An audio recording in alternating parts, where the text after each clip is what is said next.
السلام عليكم ومرحبا بكم. اوريغانو ديزاد، الاعشاب والتوابل الطبيه. كما عودناكم دائما كل مره نعطيكم وصفه خاصه بالتتبيلات تاع الطهي. اليوم راح نعطيكم وصفه خاصه بالدجاج المدخن. هذه الوصفه شابه بزاف، المكونات تاعها بسيطه وسهله وموجوده عند كل العطارين، وايضا تجي مع كل انواع الطهي، سواء دجاج مقلي ولا دجاج في الفور ولا دجاج في الاير فراير، وراح تعطيكم نكهه مميزه وايضا تاني قرمشه ولا اروع.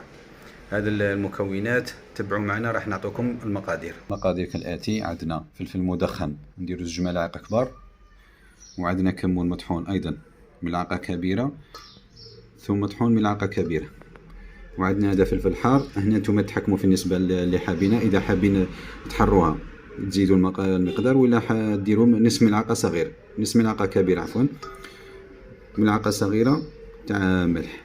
هذو المكونات كامل نخلطوهم، نخلطوا المكونات مع بعض.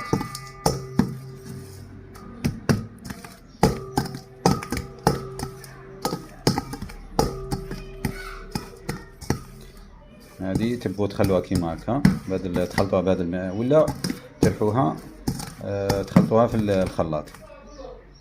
راح نخلطوها في الخلاط ونرجع لكم النتيجة. هذه الخلطة النهائية، فيها ذوق ما شاء الله.